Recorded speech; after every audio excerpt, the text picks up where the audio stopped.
Pode sentar, irmãos, abra sua Bíblia no livro de Ruth.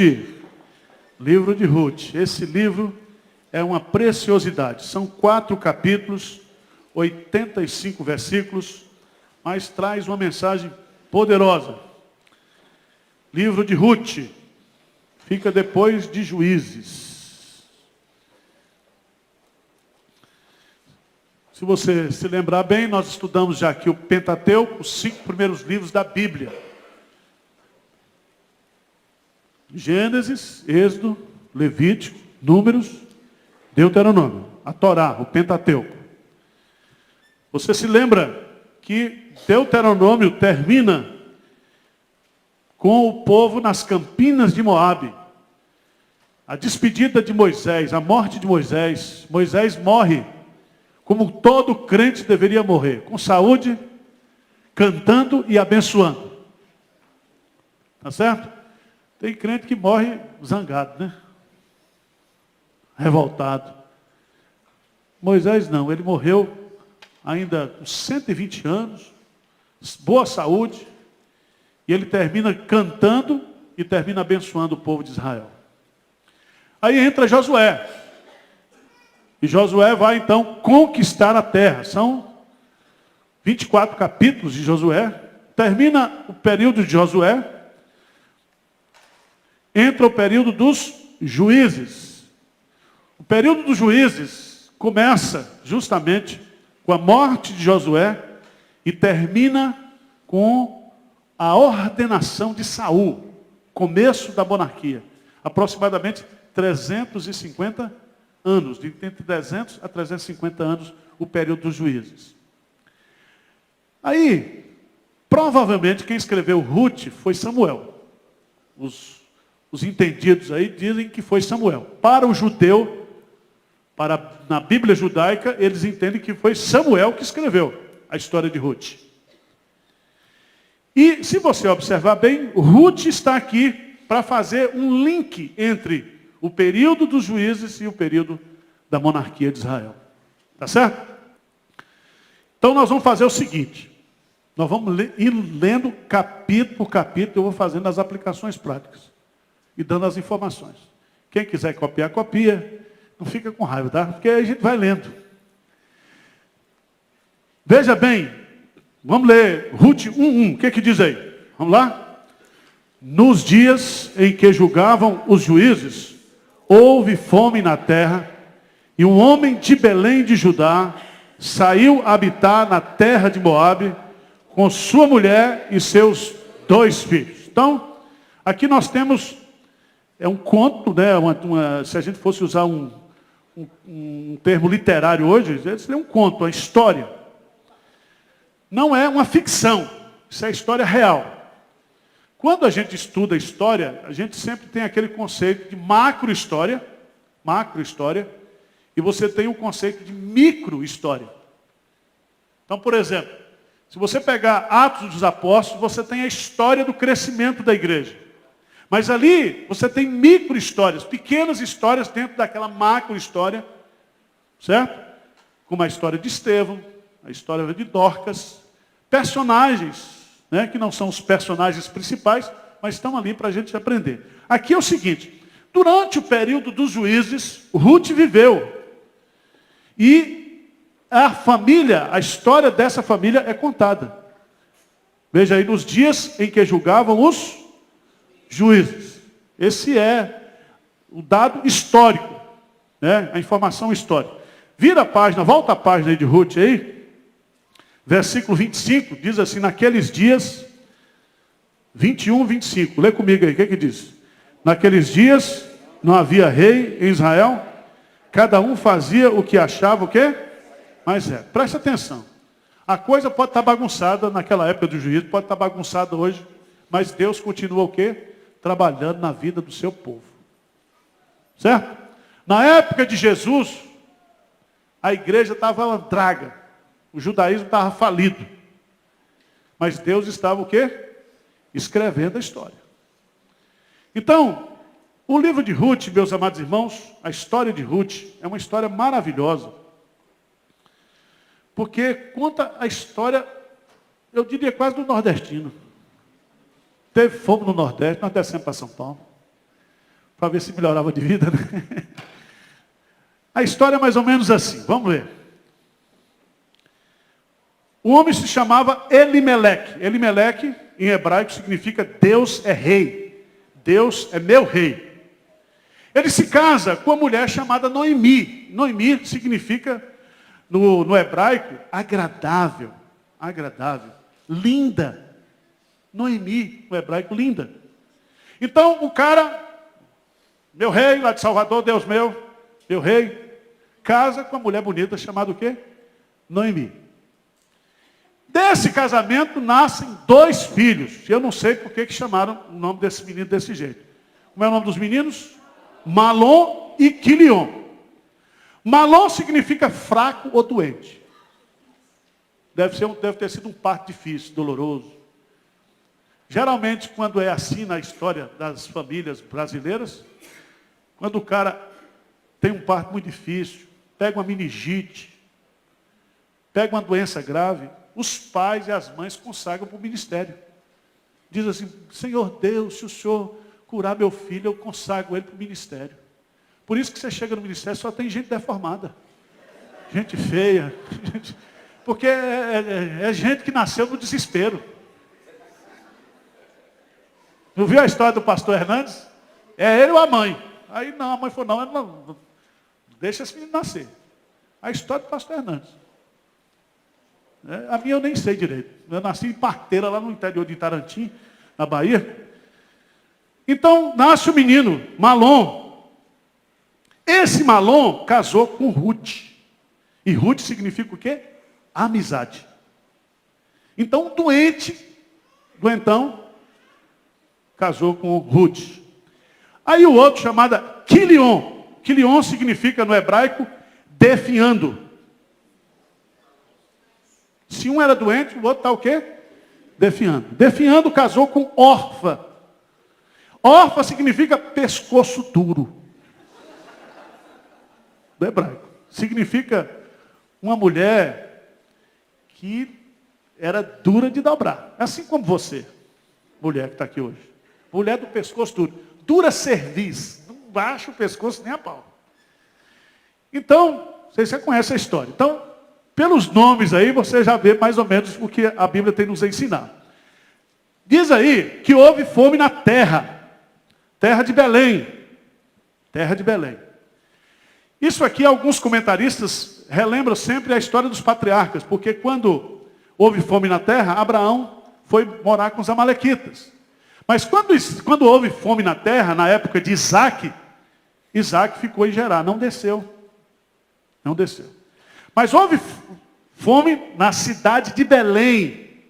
Na cidade de Belém. Todo mundo já sabe que Belém significa o quê? A casa do pão. Então estava tendo seca, estava tendo ausência de pão na cidade, cujo nome era Belém. Agora, irmãos, é a minha visão pessoal. Eu acho aqui que essa família está em desobediência a Deus.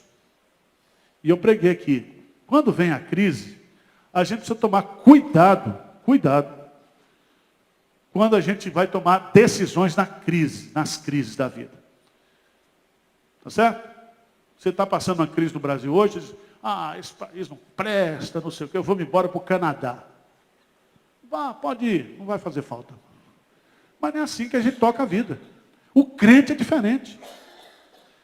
Ele diz, será que é isso que Deus quer mesmo para a minha vida? Quer dizer, a vida é só pão. Porque Deus prova a gente, manda crise, para nos ensinar que nem só de pão viverá o homem. Se Deus não mandasse umas crises na sua vida, você estava por cima da carne seca, aí numa soberba tremenda. Essa família aqui desobedeceu a Deus. Eles tinham que ficar na terra prometida. Eles tinham que conquistar a terra prometida. Não era abandonar a terra prometida. E eles vão morar onde? 80 quilômetros de Belém. Na região de Moabe. Moabe, irmãos. Vocês conhecem a origem de Moabe. Os moabitas e os amonitas nasceram do incesto de Ló com as suas 2 filhas. E esse povo, os amonitas e os moabitas, eram inimigos cruéis de Israel. Você se lembra que o rei de Amon contratou o profeta Balaão para amaldiçoar o povo de Israel. Agora, o pior erro deles aqui também, se você observar bem no texto, é que havia uma norma que os filhos se casariam, não poderiam se casar com mulheres de outra. Veja lá, Deuteronômio 7, 3 e 4. Abre aí, por favor. Deuteronômio 7, 3 e 4. Lê para mim aí, por favor. Quem achou, lê, por favor.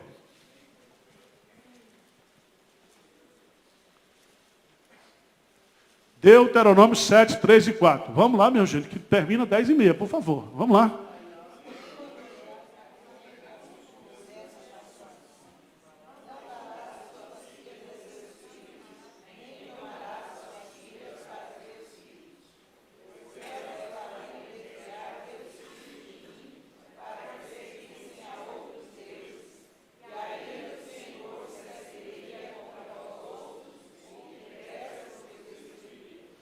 Tá bom? O que significa isso? Significa que, além de estar preocupado só com coisas materiais, certo? Além de morar com o inimigo, ainda casou os 2 filhos. Já tinha o nome daquele, Quilion, Malom e Quilion. Vai casar com 2 o quê? Amonitas, desobedecendo o princípio da lei de Deus. Veja, irmãos, pessoal, pastor, qual é a sua posição sobre casamento misto? Eu só faço casamento misto, mulher com homem, não faço de outro jeito. Não é isso? É queijo com presunto. Não misturo queijo com queijo, presunto com presunto. O que acontece? E até tem histórias de famílias aqui na igreja. O cara era da igreja, se afastou, casou com uma mulher que não era crente, deu certo o casamento. Veja bem, não existe na Bíblia nenhum versículo dizendo que Deus vai unir só crente. Ele pode unir 2 católicos, pode unir 2 espíritos. Porque Deus trabalha com pessoas, não é com religião. E a Bíblia fala, aquilo que Deus uniu, não separa o homem. Agora, você é crente, você é crente. Vai casar, você tem que escolher um cara crente. Quer dizer, o princípio é esse. Agora, não faça da exceção o quê? A regra. Porque a turma, não, mas fulano casou com um crente, não deu... A ciência não soube escolher. Porque você não vai casar com o cara porque ele é crente. Você tem que escolher. Tem outros critérios. Se você ama o cara, estuda o perfil, tem todo um conceito para você escolher bem. Mas aí, no contexto, se você observar bem, essa família, cujo nome do cara era Deus é o meu rei, na prática, Deus não foi rei na vida dele. Porque ele foi com a sua família e desobedeceu Deus, pelo menos nesses 3 princípios aí. Agora, vamos caminhando aí. Este homem se chamava Elimeleque, sua mulher Noemi. Os filhos se chamavam Malom e Quilion, efrateus de Belém de Judá. Vieram à terra de Moabe e ficaram ali. O que acontece? História da vida real. Morreu Elimeleque, marido de Noemi. E ficou com ela os seus 2 filhos. Vamos ler juntos aí, versículo 4. Os quais casaram com mulheres moabitas. Era o nome de uma Orfa e o nome de outra Ruth. E ficaram ali quase 10 anos. Então veja bem. Morreu o homem, ficou a viúva com 2 filhos. Não tinha notícia boa de Belém.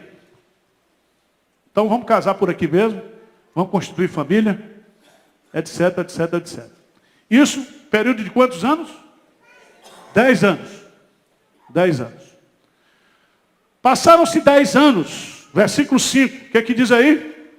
Morreram também ambos, Malom e Quilion, ficando assim a mulher desamparada de seus 2 filhos e de seu marido. Presta atenção, uma viúva, mãe, com 2 viúvas, o quê? Noras. Grave essa, grife, por favor. Diz assim, morreram também ambas. Assim a mulher ficou o quê? Desamparada. Grife essa palavra desamparada e coloca aí, junto, escreve aí, Salmo 27, 10. O que é que diz lá o Salmo 27, 10? Isso aí é teologia linkando. Vê o que diz Salmo 27, 10. O mesmo verbo no hebraico. Quando meu pai e minha mãe me desampararem, o Senhor me acolherá. Preste atenção, irmãos. Deus é o Deus dos órfãos e das viúvas. Deus não desampara os seus filhos, o seu povo. Tá certo? Está na crise, está numa situação difícil, mas Deus é o amparo do seu povo. Pode crer nisso. Aí, a partir do versículo 6, veja que coisa bonita. Lê comigo o versículo 6. Então se dispôs ela com as suas noras e voltou da terra de Moabe, porquanto nesta ouviu que o Senhor se lembrara do seu povo, dando-lhe o quê? Dando-lhe pão. Para o crente desobediente, Deus deu tragédia. Para aqueles crentes que ficaram lá, suportando o período da seca, o que Deus fez? Deu pão. Deu pão. Eu não sei como é que ela ouviu, se ela assistiu o programa do Datena lá em... como é que foi a informação, não tinha e-mail, não tinha telefone, mas ela ficou sabendo que Deus tinha feito algo maravilhoso naquela terra. Deus voltou a quê? A dar pão para o seu povo. Irmãos, esse é um versículo que a gente precisa orar em cima dele, sabia disso? Tem crente hoje, que quando na igreja, a igreja está passando uma crise, assim, não tem pão, o cara troca de igreja, muda de igreja. Ao invés de orar, de ficar ali, de perseverar ali. A nossa luta para ter um avivamento, irmãos, é justamente isso aqui, orar para que Deus mande o quê? Pão. O Senhor se lembrara do seu povo. Eu quero chamar a sua atenção, porque Senhor aí é o Senhor da aliança. É o Senhor da promessa. E ainda que Deus se ire com o seu povo, e castigue o seu povo, e prove o seu povo, Deus jamais se esquecerá do seu povo. É o povo da aliança. Ele tem um compromisso consigo mesmo de abençoar-nos. De abençoar-nos. Mas vamos lá. Versículo 7. Saiu, pois, ela com as suas duas noras do lugar onde estivera, indo elas caminho de volta para a terra de Judá. Aí Noemi, versículo 8, disse Noemi, ide voltai cada um à casa de sua mãe, e o Senhor use convosco de benevolência, como vós usaste com os que morreram comigo. Aqui eu acho interessante nesse texto, porque Noemi decide voltar para Belém. As noras estão querendo ir com ela, mas ela argumenta com as noras que elas não deveriam ir com ela. Quais são os 3 argumentos dela? Primeiro, ela não tem nada para oferecer. Ela vai voltar para Belém, viúva, sem marido e sem filhos. Então, não tem futuro nenhum, tem? Não tem futuro. Não tem futuro.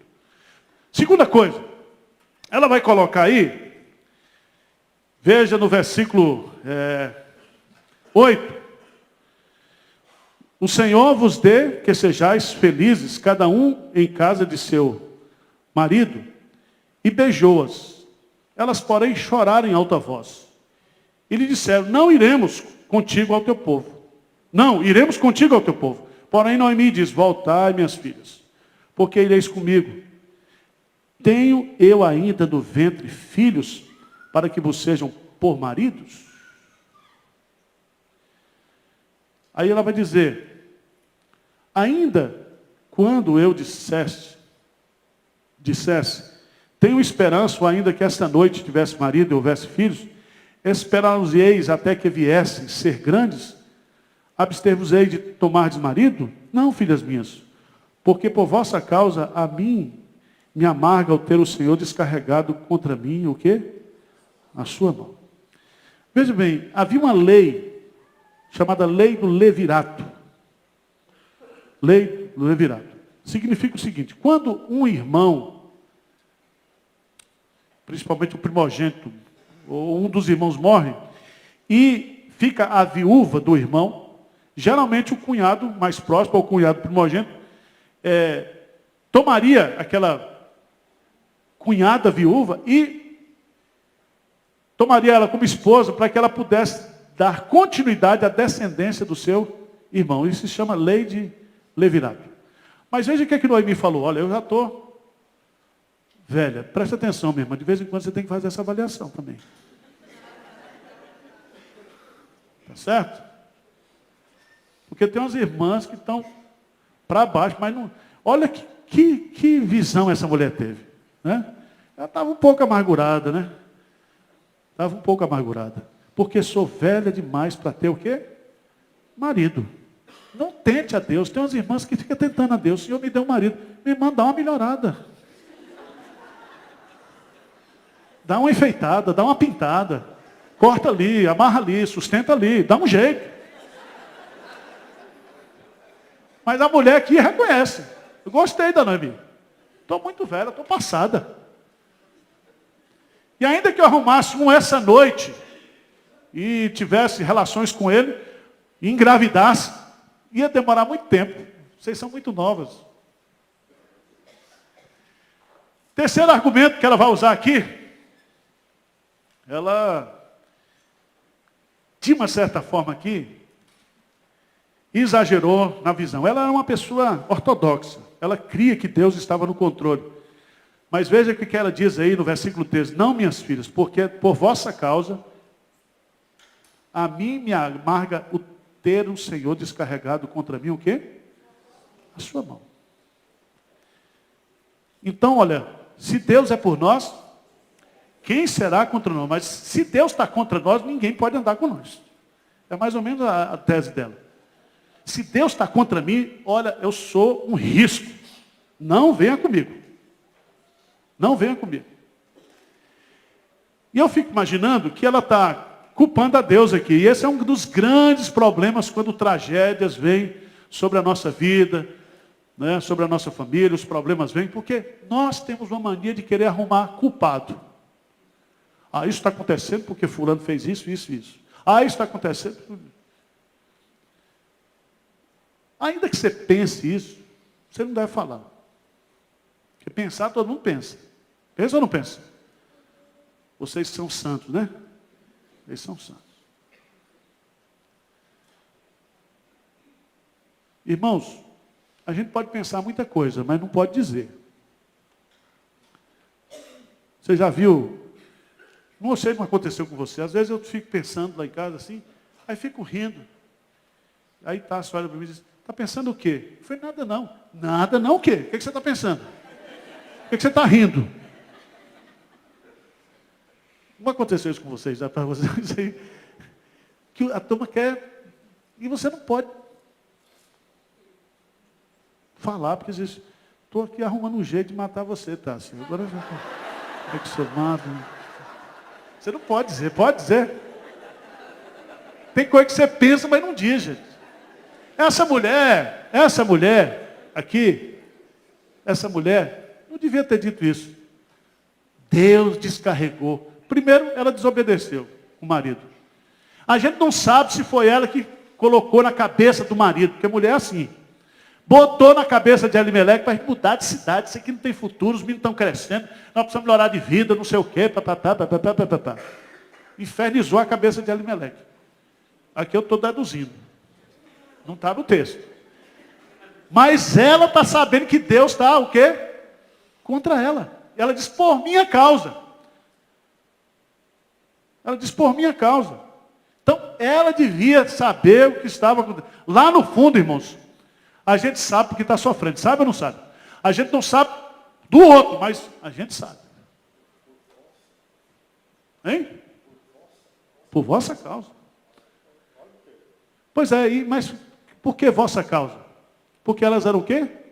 Moabitas. Casou os filhos errados. Veio habitar entre os moabitas. E a desobediência, ela é castigada com... Agora eu pergunto aqui, foram as meninas que escolheram o marido? Elas estavam delas, lá em Moabe. Quem foi para lá, não foi Ruth que foi atrás de Malom. Não é isso? Foram os crentes que foram para lá. Foram os crentes. Agora vamos lá, vamos adiante, vamos caminhando aí. Noemi então chega para Ruth, aí órfã, que é do pescoço duro, né? Chorou, irmãos, chorou. Eu acho muito bonito isso aqui. Chorou. Mas ela voltou, se despediu da sogra, porém Ruth se apegou a ela. Versículo 15, disse Noemi, eis que tua cunhada voltou ao seu povo e aos seus deuses. Também tu volta após a tua cunhada? Presta atenção, irmãos. Esse versículo é muito importante para você entender. Ela voltou para quem? Ao seu povo e aos seus deuses. Os deuses dos moabitas eram os deuses que sacrificavam pessoas, eram os deuses da orgias, eram os deuses que estavam relacionados com os princípios de Baal. Não tem jeito. Mas veja a declaração de fé de Ruth. Vamos ler juntos aí, 16, 17. Vamos lá? Disse, porém, Ruth, não me instes para que te deixe e me obrigues a não seguir-te. Porque aonde quer que fores, irei eu, e onde quer que pousares, ali pousarei eu. O teu povo é o meu povo, o teu Deus é o meu Deus. Onde quer que morreres, morrerei eu, e aí serei sepultada. Faça-me o Senhor o que bem lhe aprouver, se outra coisa que não seja a morte me separar de ti. Será que Deus está contra Noemi? Hein? Como é o nome de Ruth? Amizade. Amizade. Ela perdeu os filhos, ela perdeu o marido, ela estava em crise de fé, mas Deus estava dando para ela o presente de uma nora. Então hoje, por favor, você que é sogra, agradeça a Deus pelas suas noras. Tá certo?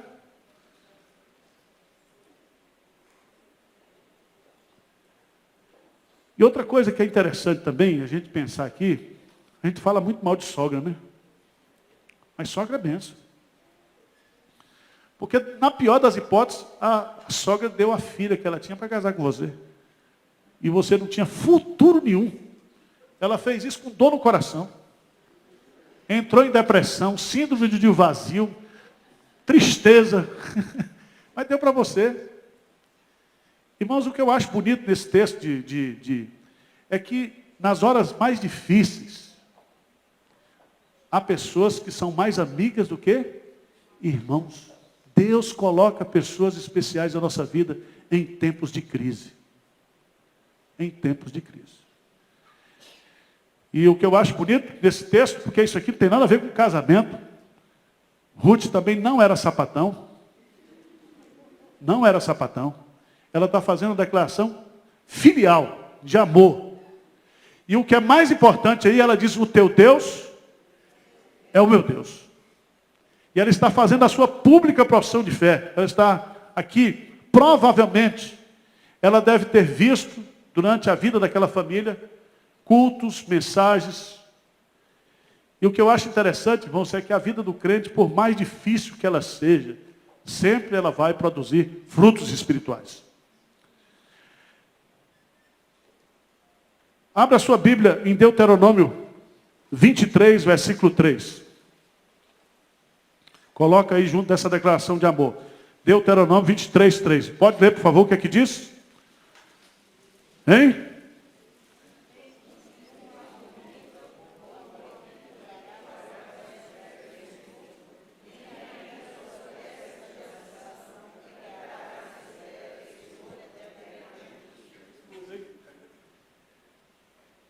Moabita está proibido de entrar até o quê? 10. Então eu fico pensando aqui, se a gente fosse fazer o cálculo, 350 anos, período dos juízes, quanto tempo teria passado?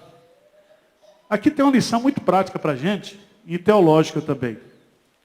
é que Ruth, ela diz, o teu Deus é o meu Deus, não baseado na lei. Porque pela lei ela estava o quê? Condenada. Ela diz, o teu Deus é o meu Deus, porque eu creio na graça de Jesus. É a graça. E aí você vai entender porque que Ruth está na genealogia de Jesus. Porque que Ruth, essa moabita, ela está sendo colocada aqui. Vamos adiante.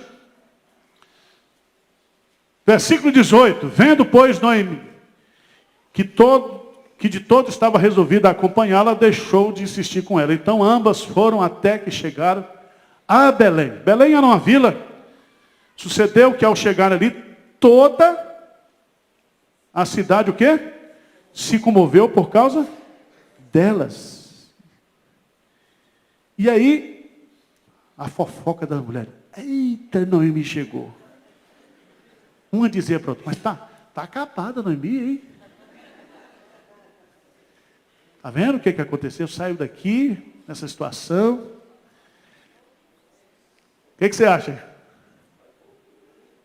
Voltou. Houve uma comoção, né? Uma comoção. Porém, ela lhe dizia, versículo 20, não me chame Noemi, chamai-me o quê? Porque grande amargura me tem dado todo poderoso. Veja que mulher, como ela estava ferida, irmãos. Machucada. Ela reconhece que Deus, ele é o Deus o quê? Todo poderoso. Ela usa essa expressão aqui, aparece lá em Gênesis 17:1, que é a expressão grega, hebraica, El Shaddai. Ela sabia que Deus é o Deus de todos os recursos, o Deus que tem todo o poder. E esse Deus, mesmo sendo todo poderoso, podendo evitar que muitas desgraças acontecessem na vida dela, não deixou, ou permitiu que ela sofresse, passasse por aquilo, tudo que ela estava sofrendo. Irmãos, toma cuidado. Porque nas crises, nas dificuldades, a gente pode ficar zangado com Deus. Eu falei aqui 4 lições importantes que nós podemos aprender desse primeiro capítulo de Ruth. Na crise, não tome decisões sem consultar a Deus. Na crise, examine o seu coração e reconheça os seus pecados. Aquele que esconde as suas transgressões jamais prosperará, mas aquele que as confessa e deixa alcançará o quê? Misericórdia. Na crise, cuidado com a amargura. A esperança que se adia faz adoecer o coração. Frustração, decepção, sonhos que não se concretizaram, decepções com pessoas, com situações, com circunstâncias. Se você não tomar cuidado, essa semente vai florescer no seu coração e vai criar raiz de amargura no seu coração. A raiz de amargura.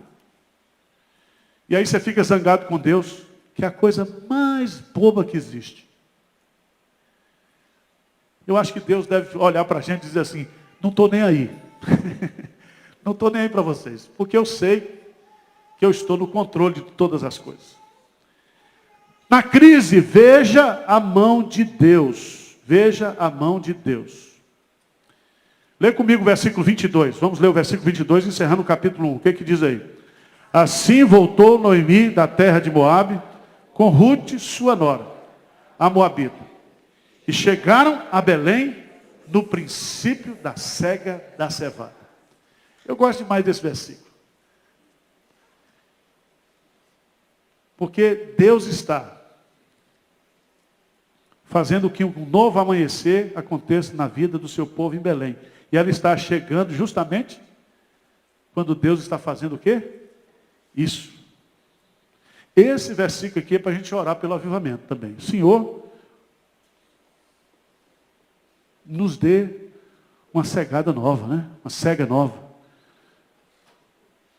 No princípio da cega, chegaram em Belém. No princípio. Naquele período da colheita, naquele período do auge, da fartura. Elas vêm de uma situação de pobreza, de miséria, de tragédia, de luta, mas Deus está mudando a vida dela aqui, a partir desse versículo. Então, irmãos, capítulo 1 de Ruth, você poderia resumir numa palavra: provação. Ruth é provada. Ruth é provada. Segundo lugar, segundo capítulo, tinha Noemi um parente de seu marido, senhor de muitos bens, da família de Elimeleque, o qual se chamava o quê? Boaz. Irmãos, esse cara é tudo que uma viúva sonhava. O cara é quarentão, madurão. O cara é rico. E o cara é crente. Crente, rico, eu não sei se era bonito. Mas aqui significa que Deus estava preservando aquele coroa para aquela viúva. Você tem que dizer amém. Porque você está vendo as desgraças, os problemas, as lutas que você está enfrentando, e você não está percebendo que por trás da cara carrancuda, como é que diz o pastor Hernandes, citando o John Piper, por trás existe um sorriso, a face sorridente de Deus. Essa expressão foi cunhada por um compositor de hinos, eu esqueci o nome dele agora, que ele sofreu de depressão. E um dia ele estava em Londres, no hotel, e ele foi tomado por uma depressão profunda, e ele chamou um táxi, um carro naquela época, e ele ia se jogar de uma daquelas pontes lá de Londres, ele ia se matar. Crente. Estou falando de descrente, não, de crente. E esse cara então chama o táxi, o carro lá, que foi pegado. Mas naquela noite, quando ele saiu do hotel, aquelas neblinas, uma neblina caiu sobre a cidade de Londres, de tal maneira que o carro não sabia onde ficava a ponte. E ele não pôde se matar naquela noite. Aí ele volta para o hotel e compõe um hino. E a frase principal desse hino diz assim: por trás,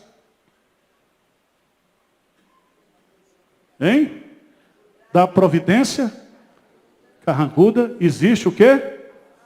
Uma face sorridente de Deus.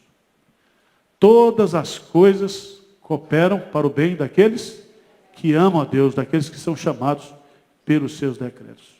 E aqui, meus amados irmãos, vem essa informação. O versículo 2, Ruth toma uma decisão. Né? Gosto de Ruth porque ela morreu, chegou, está magro, nós temos que trabalhar. E Ruth, então, o que é que ela faz? Havia uma lei em Israel, chamada Lei da Respinga. Está lá em Levítico 19:9. Significava que no tempo da colheita, quando o sujeito estava colhendo as espigas, aquelas que caíam no chão, deveriam deixar para os pobres. Para os pobres. E também aquelas espigas que ficavam nas curvas das esquinas, tinham que ficar para os pobres. Você lembra daquela mulher que diz para Jesus que os cachorrinhos também comem o quê? Uma migalha. Uma migalha da graça de Jesus, meu irmão, vale mais do que tudo. E esse Boaz, então, essa Ruth, então, sabendo dessa lei da respinga, o que ela vai fazer? Vai trabalhar. Veja aí no versículo 2. Ruth, a moabita, disse a Noemi: deixe-me ir ao campo e apanharei espigas atrás daquele que me favorecer. Ela lhe disse: vai, minha filha. Lê comigo o versículo 3. Vamos lá. Vamos lá, gente. Ela se foi, chegou ao campo e apanhava após os segadores. Por causalidade, entrou na parte que pertencia a Boaz, o qual era da família de... Grifa essa palavra aí. Causalidade. Causalidade.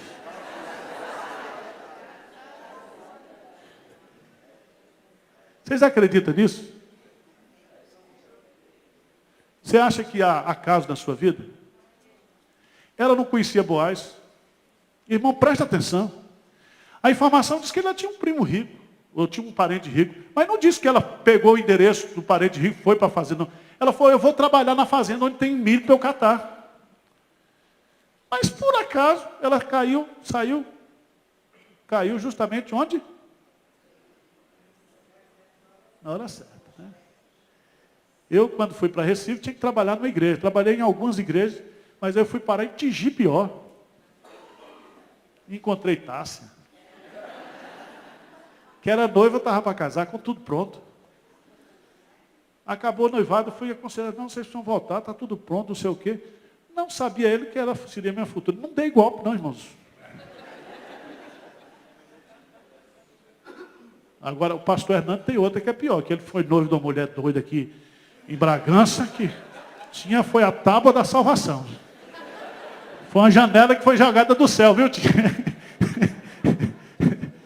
É assim, irmãos, acontecem umas casualidades na nossa vida que é impressionante. É uma jesuicidência, cristocidência, né? Deus faz assim na nossa vida.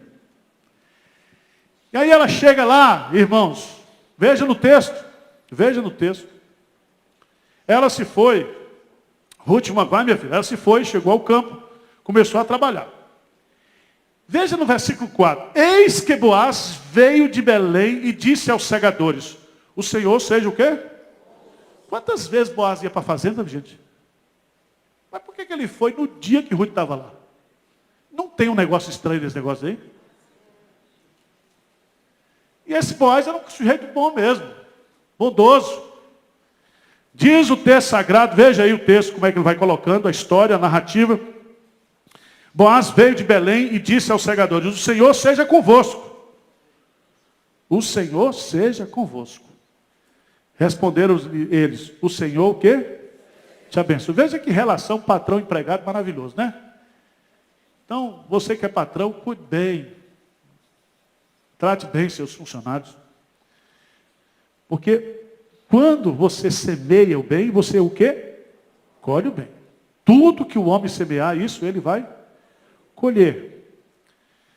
Versículo 5. Depois perguntou, olha a pergunta que o cara faz. Depois perguntou Boaz ao servo encarregado dos segadores, de quem é essa moça? O cara viu a moça no dia que ele foi lá, Milton. No dia eles não marcaram horário. Você lembra de José? José foi vendido para os irmãos, mas antes de ser vendido, Deus deixou um buraco para jogar ele dentro. Quando ele foi jogado no buraco, já havia havido uma caravana que estava subindo para o Egito. Então, ao invés de matar, o quê? Vendeu. Deus trabalha nos detalhes da nossa vida, irmãos. Deus trabalha. Vamos ao seguinte. Versículo 6, respondeu-lhe o servo, esta é a moça moabita, que veio com Noemi da terra de Moabe. Disse-me ela, deixa-me rebuscar espigas e ajuntá-las entre as gavelas após os segadores. Assim ela veio, desde pela manhã até agora está aqui. Menos um pouco que esteve o quê? Na choça. Choça, não sei se você sabe o que é. Geralmente é uma cabaninha que fica lá, o cara está trabalhando, de vez em quando deixa lá, vai na choça, tomar uma aguinha, limpar o suor, né? Irmãos, veja bem, Deus ajuda quem trabalha também, porque essa moça, Ruth, ela foi trabalhar onde? Na roça, não era patricinha. Não era. Porque tem moça hoje que quer casar, mas eu não recomendo, porque a mulher é muito preguiçosa. Não sabe fritar um ovo, não sabe tomar conta da casa, não sabe comprar, não sabe vender. Tem que ser aquela mulher de Provérbios 31, mulher virtuosa, quem o quê? Mais vale ela do que? E mulher que você pode comprar com dinheiro, com joia, não serve para ser sua esposa. Casas e bem herdamos do pai, mas a esposa certa vem do Senhor. Agora, irmãos, vamos na sequência. Então diz Boaz a Ruth, ouve, filha minha, não vá escolher em outro campo. Olha que cara bem intencionado. Não vá mais. Que a gente lê a Bíblia e não vê a safadeza também inserida no negócio. Não vai em outro campo. Você achou, essa é a fazenda ideal para você trabalhar. O cara já tinha o coroão, botou cola na Moabita.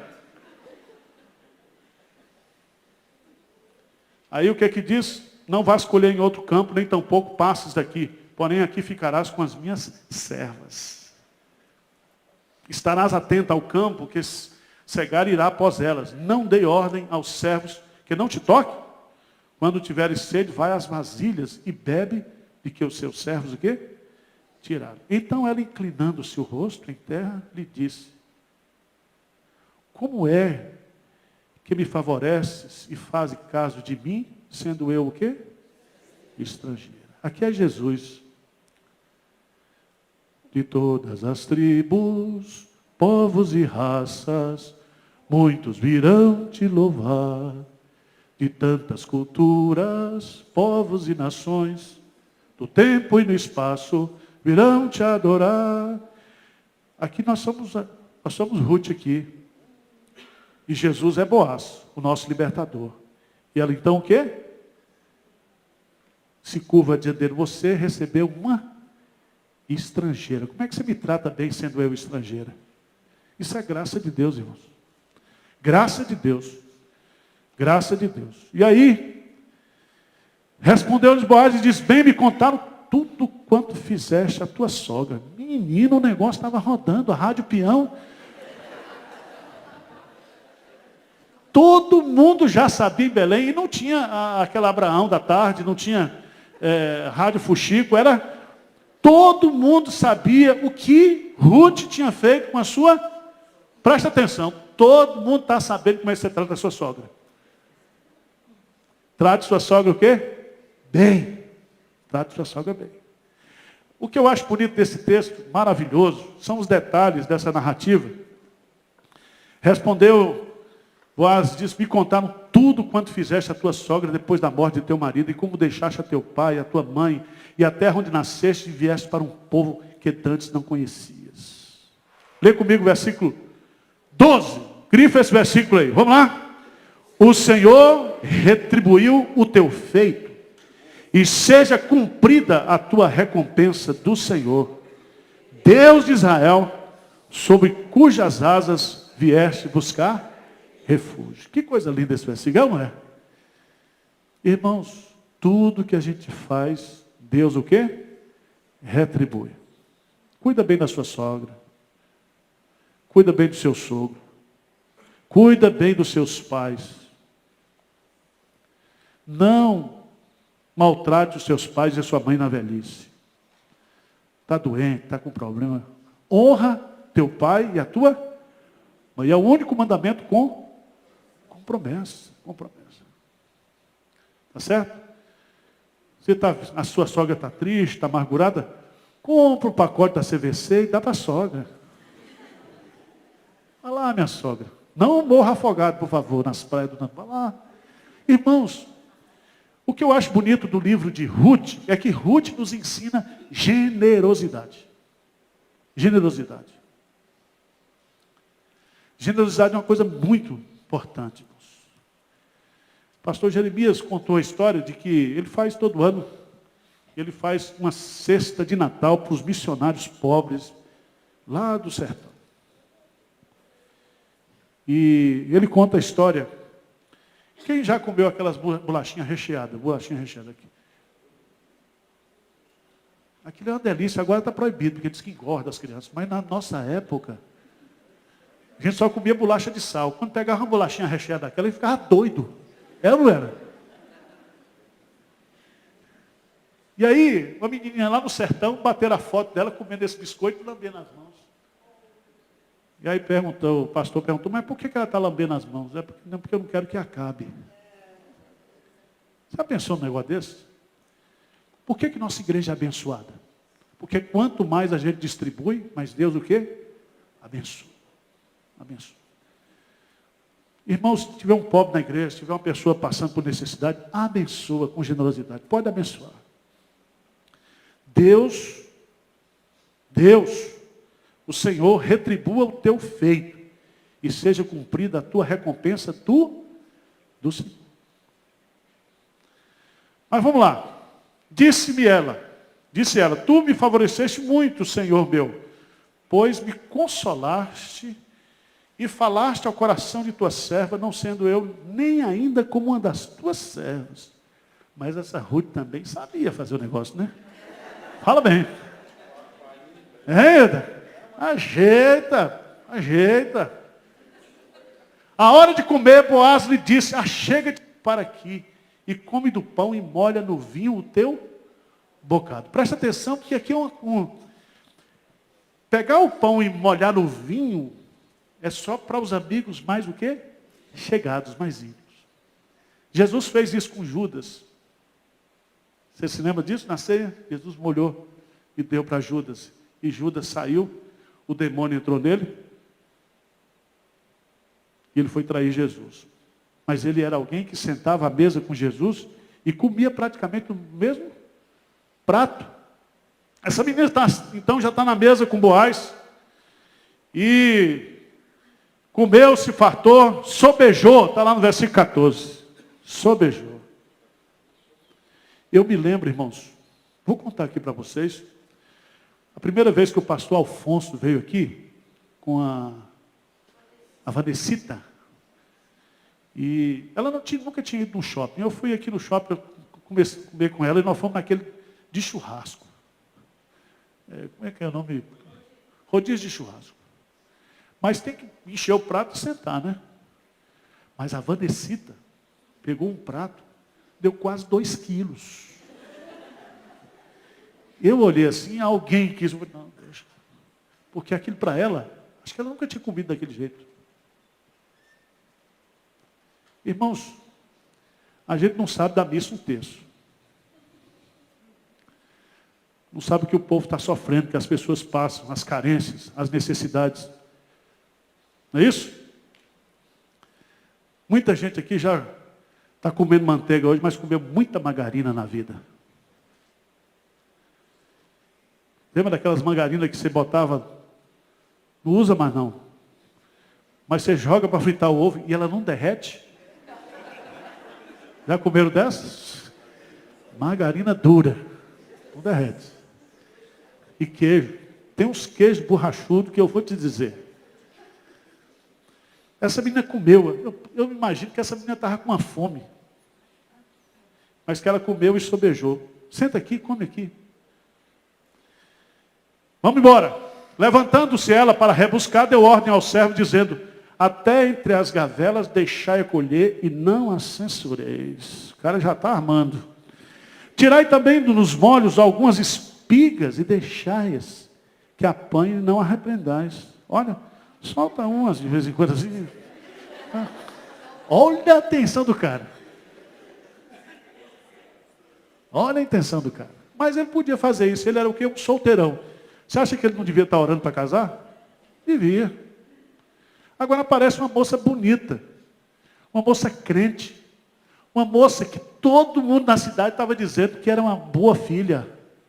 A reputação de Ruth, a dedicação a ela, ela podia ter matado a sogra, podia ter desprezado a sogra, mas ela vem. Ele disse, essa mulher tem um potencial para ser minha esposa. Agora, veja no versículo 17, esteve ela apanhando naquele campo até tarde, não era preguiçosa. Debulhou o que apanhara, e foi quase uma efa de cevada. Sabe quanto é uma efa? Põe aí, 25 quilos. Tem mulher hoje que não quer levantar um botijão de 13 quilos de gás, não quer trocar. 25 quilos, ela pegou de espiga. E levou para a casa dela. Você acha que ela levou de carro? Ela foi da fazenda para Belém. E aí diz, veja lá, tomou, versículo 18, veio à cidade e viu sua sogra, o que havia apanhado também, o que ele sobejara depois de fartar-se, tirou-se e deu o quê? A sua sogra. Lê comigo, versículo 19, vamos lá juntos, grifa esse versículo. Então, lhe disse a sogra, onde colheste hoje? Onde trabalhaste? Bendito seja aquele que te acolheu favoravelmente.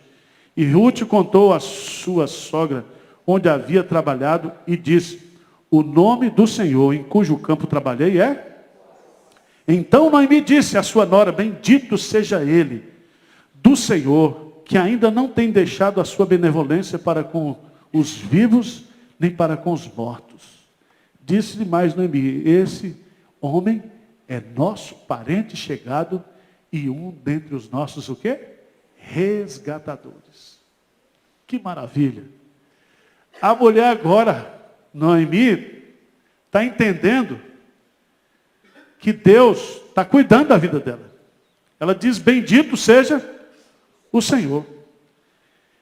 Está fazendo benevolência não somente para os vivos, mas também para os mortos. Ela deve ter pensado ali, Deus não se esqueceu de Elimeleque. Deus não se esqueceu dos meus 2 filhos. Apesar do que nós fizemos, Deus é o Deus que usa de benevolência para com os vivos e para com os mortos. Sabe por quê? Porque Elimeleque, irmãos, deveria ter uma fazenda lá também em Belém. Mas para ela, Noemi, tomar posse com Ruth daquela fazenda, era necessário a figura do Goel, do libertador. Então, quando fala assim, ele é nosso parente chegado e um dentre os nossos, o quê? Resgatadores, ela está dizendo aqui, pronto, nosso problema está o quê? Resolvido. Nós temos um resgatador. Essa palavra resgatador é a mesma que Jó usa, quando diz assim, eu sei que o meu Redentor vive, e por fim se levantará sobre a terra. O Goel aqui, o resgatador, é alguém que paga o preço do seu resgate para que você possa ter toda a sua herança, todas as suas propriedades de volta, para que você possa recomeçar a sua vida. E é isso que Jesus Cristo fez comigo e com você. E aí, meus amados irmãos, contudo, Ruth, a Moabita, também ainda me disse, com os meus servos ficarás até que acabe toda a cega que tenho. Disse Noemi à sua sogra, Ruth, bom será, filha minha, que saia com as servas dele, para que noutro campo não te moleste. Assim passou ela, a companhia das servas de Boaz, para colher, até que a cega da cevada e do trigo se acabou e ficou com a sua sogra. Preste atenção, se o capítulo 1 é provação, o capítulo 3 qual é? Esperança. Esperança. O capítulo 2. Capítulo 3. Vamos correr, irmãos. Disse Noemi, sua sogra, minha filha, não hei de eu buscar-te um lar para que sejas o quê? Feliz. Presta atenção que agora nós vamos ter uma armadilha para pegar o coroa rico e crente. Essa mulher, Noemi, agora se junta com a Ruth para armar uma arapuca para o coroão lá. Eu vou buscar um lar para que seja do quê? Feliz. Presta atenção, você que é mãe, que é sogra, faça isso. Faça isso. Busque uma forma de Deus abençoar os seus filhos, para que seus filhos sejam o quê? Felizes. Versículo 2. Ora, pois, não é Boaz na companhia de cujas servas estiveste um dos nossos parentes? Eis que esta noite a limpará a cevada o quê? Na ilha. Quem trouxe essa informação para Noemi? Ela já estava envolvida no crime. Ela era a autora intelectual do crime. Ela deve ter botado informantes lá na fazenda. O que acontece, irmãos? Versículo 3. Banha-te, unge-te, põe os teus melhores vestidos. E desce a ilha, porém, não te des a conhecer ao homem até que tenha acabado de comer e beber. Quando ele repousar, notarás o lugar em que ele se deita. Então chegarás, lhe descobrirás os pés e gritarás. Ele te dirá o que deves fazer. Respondeu-lhe Ruth. Olha que dificuldade. Tudo quanto me disseres, o quê? Farei. Isso aqui, meus amados irmãos, é uma armadilha para o povo do homem. Quando terminava a cega do dia, eles faziam um jantar, os homens. Os homens. E geralmente eles tomavam uns vinhos a mais. A festa, comia, bebia e dormiam ali mesmo. né? Onde fazia as cegas, onde juntava os alimentos, as colheitas. E havia um costume, né? Ela foi, tomou banho, se banhou, se perfumou, usou creme de aveia, tudo que tinha de natura, né? Botou a melhor roupa, tomara que caia, não sei o quê, pretinho básico, fez de tudo. Pegou o sapato, né? E foi lá. O cara deitado lá, eu imagino o chulé desse homem. O fedor desse homem. Mas uma mulher, quando quer uma coisa, ela conquista. Ela passa por cima de tudo. Não é assim? Antes de casar. Depois que casar, ai dele se não tomar banho. Mas para casar, faz qualquer sacrifício. Aí vai lá, eu imagino, calor de 40, 50 graus, o cara com aquelas botas, botina, tirou a botina lá. Ela vai lá, tira e deita. Não sei se ela levou uns algodõezinhos, não sei, né? Tá aí. É desse jeito, irmãos, a Bíblia não esconde nada. Então foi ela para a eira e fez conforme tudo quanto sua sogra lhe havia ordenado. Versículo 7. Havendo, pois, Boaz comido e bebido, e estando já de um coração tanto alegre. O que significa isso? Ah, meio chumbado, bicho. Tomou uns goró e já estava... Mas tudo na refeição, tá certo? Não era no boteco, não. Trabalhando o cara lá. Aí diz o seguinte, veio deitar-se ao pé de um monte de cereais. Então chegou ela de mansinho, né, de mansinho. Ele descobriu os pés e se deitou. Sucedeu que pela meia-noite, assustando-se o homem, sentou-se e eis que uma mulher estava deitada aos seus pés. Disse ele, quem és tu? Que estava escuro, né, irmão? Ela só viu o cheiro. Perfuminho francês. No escuro, ela toda betumada. Não dava para ver a roupa, mas o cheiro dava. E você sabe que o homem pega a mulher pelo cheiro, não é isso? A mulher pega o homem pelo cheiro. Tudo aqui está explicado, irmãos. Mas vamos lá. Aí vocês fazem os acréscimos aí, né? Disse, quem és tu? Ela respondeu, sou Ruth, tua serva. Estende a tua capa sobre a tua serva, porque tu és o quê? Resgatador. Ah, isso aqui é uma cerimônia. Se você jogar a capa sobre ela, você está assumindo o compromisso. Disse-lhe ele, bendita sejas tu do Senhor, minha filha, melhor fizeste a tua última benevolência que a primeira, pois não fostes após jovens, quer pobres, o quê?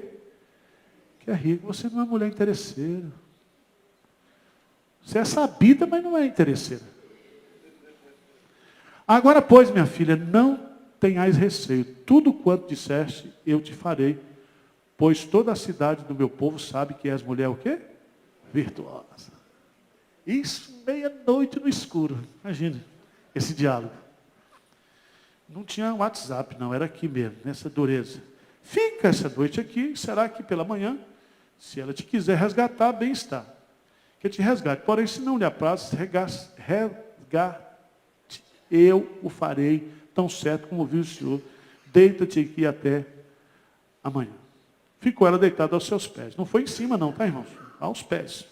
Não transou aqui nessa primeira noite, não. Tudo direitinho, como manda a Bíblia. Não podia ser assim, não. Teve um problema aqui. Qual era o problema? Ela tinha um outro resgatador que estava na frente de Boaz. Então, Boaz disse o seguinte, se ele tem direito, se ele não resgatar, eu resgato. Aí amanhece o dia, né? É muito interessante. Ficou, pois, ela deitada aos seus pés até pela manhã, levantou-se antes que pudesse conhecer um ao outro, porque ele disse, não se saiba que veio mulher à eira. Disse mais, dá-me o manto que tem sobre ti e segura. Ela o segurou, ele o encheu com 6 medidas de cevada e pôs às costas. 6 medidas de cevada, quantos quilos? 20 quilos. Estava perfumadinha, estava banhadinha, mas tem que carregar peso, tem que trabalhar. Em chegando à casa de sua sogra, então lhe disse. Você acha que a sogra estava esperando ou não? O que você acha? Passou a noite sem dormir. que diz o texto aí? Veja o texto. O que ela pergunta? Como se passaram as coisas? E aí, deu certo aquele negócio? O que ele responde? Hein, gente? O que diz? Ela lhe contou tudo quanto aquele homem lhe fizera. E disse ainda, essas 6 medidas de cevada, elas mas deu e me disse, não voltes para a tua sogra sem nada. Essa Ruth é sabida. Sabidinha essa menina. Então lhe disse Noemi, espera minha filha, até que saibas em que darão as coisas, porque aquele homem não descansará, enquanto não se resolver este caso, o quê? Ainda hoje. Ela sabia que o peixe estava preso. Ela tinha informações. O cara está agarrado, caiu na armadilha. Ele está tão desesperado para casar contigo, Ruth, que ainda hoje ele vai resolver. Aí vai, Boaz subiu, capítulo 4, a porta da cidade, onde ficava o fórum, e assentou-se ali. Eis que o resgatador de que Boaz havia falado ia passando. Então ele disse, fulano, chega para aqui, assenta-te. Ele se virou e assentou-se. Então Boaz tomou 10 homens dos anciãos da cidade e disse, assentai-vos aqui, assentaram. Disse ao resgatador, aquela parte da terra que foi de Elimeleque, nosso irmão, Noemi, que tornou da terra dos Moabitas e tem para venda. Resolvi, pois, informar-te isso e dizer-te, compra-a na presença desses que estão sentados aqui e dá de meu povo. Se queres resgatá-la, resgate-a. Se não, declara-me para que eu saiba, pois outro não há senão tu que resgate, e eu depois de ti. Respondeu ele, eu o quê? A resgatarei. Ixi, o plano falhou. Veja que ele não falou de Ruth, só falou do quê? Da terra. Ele não botou Ruth no pacote. Mas, irmãos, esses Boaz é sabido também. Veja lá. Disse, porém, Boaz, versículo 5.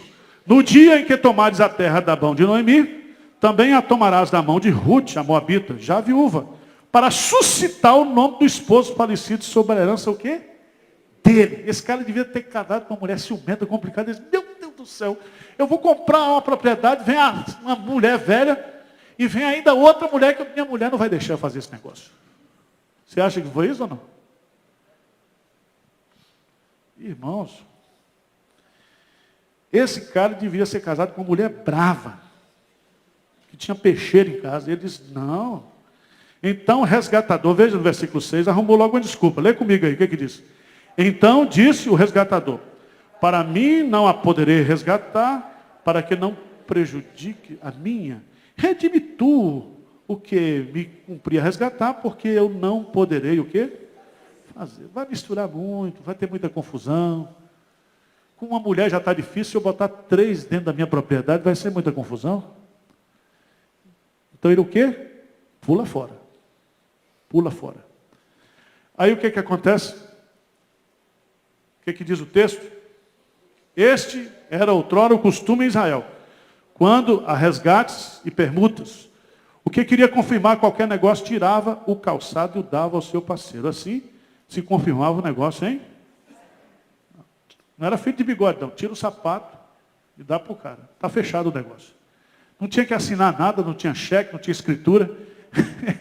Dava um sapato. E eu imagino se foi aquela bota que ele trabalhou lá, né? Está fechado o negócio. Está fechado o negócio. Isso perante do quê? 10 testemunhas. E aí, meus amados irmãos, disse, pois, o resgatador a Boaz, compra tu, e tirou o calçado. Então Boaz disse aos anciãos e a todo o povo, sois hoje testemunhas de que comprei da mão de Noemi tudo que pertencia a Elimeleque, a Quilion e a Malom. E também tomo por mulher Ruth, a Moabita, que foi esposa de Malom, para suscitar o nome deste sobre a sua herança, para que este nome não seja exterminado dentre os seus irmãos e da porta da sua cidade. Disto sois hoje testemunhas. Vamos ler o versículo 11 para encerrar? Todo o povo que estava na porta e os anciãos disseram, somos testemunhas. O Senhor faça a esta mulher que entra na tua casa como a Raquel e como a Lia, que ambas edificaram a casa de Israel. E tu, Boaz, ate valorosamente em Efrata, e faze-te nome afamado em Belém. E aí, meus amados irmãos, casou-se, diz no versículo 11 que assim que tomou Boaz a Ruth, ela passou a sua mulher, coabitou com ela, e o Senhor lhe concedeu o quê? Filho. Então as mulheres disseram a Noemi, veja que houve um concurso público para botar o nome do menino. Seja o Senhor bendito, que não deixou hoje de dar um neto, que será o teu resgatador, e seja afamado em Israel o nome dele. Ele será restaurador da tua vida e consolador da tua velhice. Pois tua nora que te ama, o deu à luz, e ela te é melhor do que 7 filhos. Presta atenção, você que é sogra. Você acha que sua nora é melhor do que 7 filhos? Não fala nada agora. Porque a gente acha que nosso filho é melhor do que 7 mulheres. Mas aqui Deus está mostrando que essa nora foi um presente de Deus. Acho que ninguém, nem um filho, foi tão carinhoso e tão providente na vida dessa menina, dessa Noemi, como Ruth. E aí no versículo 17, as vizinhas lhe deram nome, dizendo, a Noemi nasceu um filho. E lhe chamaram o quê? Obed. Este é o pai de Jessé e pai de Davi. Obed significa servo, servo. E aí você vai descobrir que no versículo 22, termina o livro dizendo, Obed gerou a Jessé, e Jessé gerou o quê? A Davi. Ruth passou a fazer parte, uma estrangeira, da linhagem o quê? Real. Linhagem real. Irmãos, é o seguinte, quem tem ouvidos, ouça o que o Espírito tem a dizer à igreja. O livro de Ruth é um livro que revela a soberania de Deus e a providência de Deus na minha vida e na sua vida. Creia em Deus na crise. Creia em Deus no meio das dificuldades, no meio das tragédias, no meio dos problemas. Deus está no controle de todas as coisas. Amém? Uma pergunta.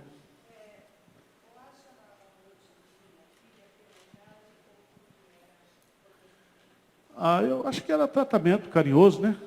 Minha filha, né? Às vezes eu chamo taça de minha filha. Outro dia eu fui chamar uma policial, ela me parou e disse, minha filha, está aqui os documentos. Aí o guarda falou assim, você é pai dela? Eu falei, não, desculpa isso, autoridade, eu só enganei aqui. Devia ser um cara madurão, né? Um cara solteiro em Israel, rico, cheio de mania. Você imagina um homem desse. Tinha que casar uma viúva dessa. Diga, meu irmão.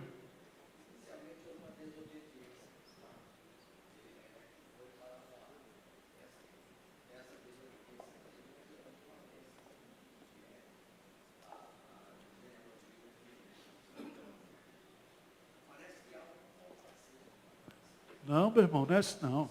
Parece. Todas as coisas cooperam. Coisas boas e coisas ruins. Deus, o mal que intentaste contra mim, Deus, e bem. Às vezes, por exemplo, uma pessoa, você trabalha numa empresa, o cara lhe persegue, lhe demite. O cara está pensando que está fazendo mal a você. Aquela empresa vai falir, Deus está botando você num lugar melhor.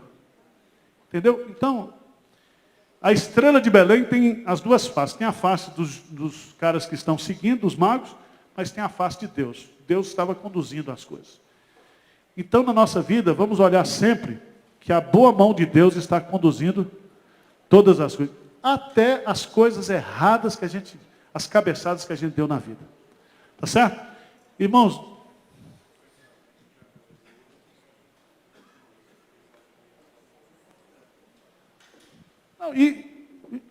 só para a gente encerrar, a nação de Israel, né, como é que as tribos surgiram?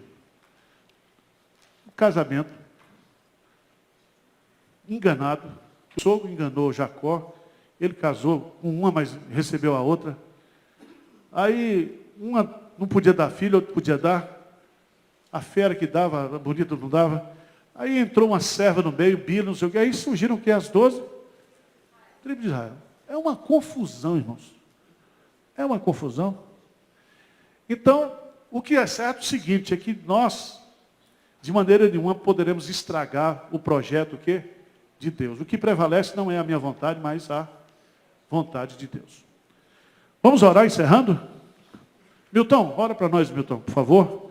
Depois nós temos 15 minutos para tomar uma aguinha para começar o culto, 11 horas. Pai querido, te damos graças, Senhor, por sermos filhos do Senhor, poder chamá-lo de Pai. Muito obrigado, porque o Senhor conhece cada um de nós. Obrigado, Pai, por esta história. Obrigado, Senhor, pela nossa vida, Pai. Obrigado por Jesus, Pai. Obrigado por tudo, Pai. Obrigado por esta igreja, Pai. Por esses irmãos. Obrigado pelo Teu Santo Espírito que habita, Senhor, no coração daquele que crê. Obrigado, Pai, porque o Senhor nos transforma em corpo Teu aqui na terra, para fazer a Tua obra, Pai. Que o Teu Espírito nos conduza, Senhor. Muito obrigado, Pai. Porque independente de circunstâncias, Pai, o Senhor nos conduz. O Senhor afirma que todas as coisas cooperam para o bem daqueles que amam a Deus, daqueles que são chamados segundo o seu propósito. Muito obrigado, Pai, por essa consciência que o Senhor nos dá. Obrigado, Pai, porque o Teu Santo Espírito nos ajuda a entender a Tua palavra, Pai. E ajuda-nos, ó Pai, a colocar em prática, Senhor, as verdades da Tua palavra. Ser com cada um de nós aqui, Pai. Possamos ser usados pelo Senhor para a expansão do Teu reino, Pai. Para apressar a volta do Senhor Jesus. Porque nós estamos aqui, Pai, somos peregrinos aqui, Pai. Nós somos cidadãos dos céus, Pai. Nascemos de novo, temos o DNA do Senhor, temos uma nova identidade, Pai. Mas hoje estamos passando aqui na terra, mas nós somos cidadãos dos céus. Ajuda-nos, ó Pai. Fortaleça cada um de nós, Pai, para que possamos fazer a Tua vontade, para a honra e glória do Teu nome. Pois é no nome de Jesus que oramos agradecidos.